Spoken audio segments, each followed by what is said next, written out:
أعوذ بالله من الشيطان الرجيم. بسم الله الرحمن الرحيم.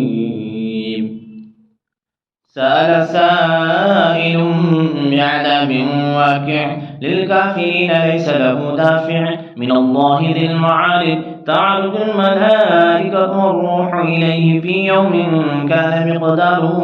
50,000 سنة فاصبر صبرا جميلا إنهم يرونه بعيدا ونراه قريبا يوم تكون السماء كالمهل وتكون الجبال كالعهن ولا يسأل حميم حميما يبصرونهم يود المجرم لو يفتدي من عذاب يومئذ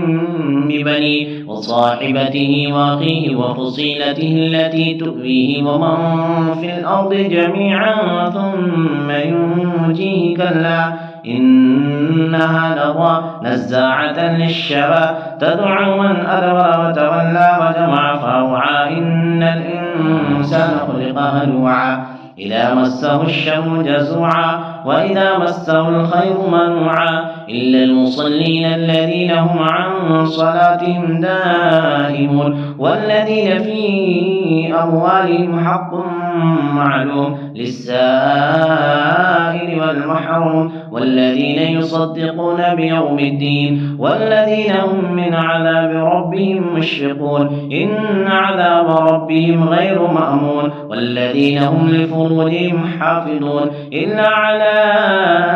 أزواجهم أو ما ملكت أيمانهم فإنهم غير ملومين فمن ابتغى وراء ذلك فأولئك هم العادون والذين هم لأماناتهم وعهدهم راعون والذين هم بشهاداتهم قائمون والذين هم على صلاتهم يحافظون أولئك في جنات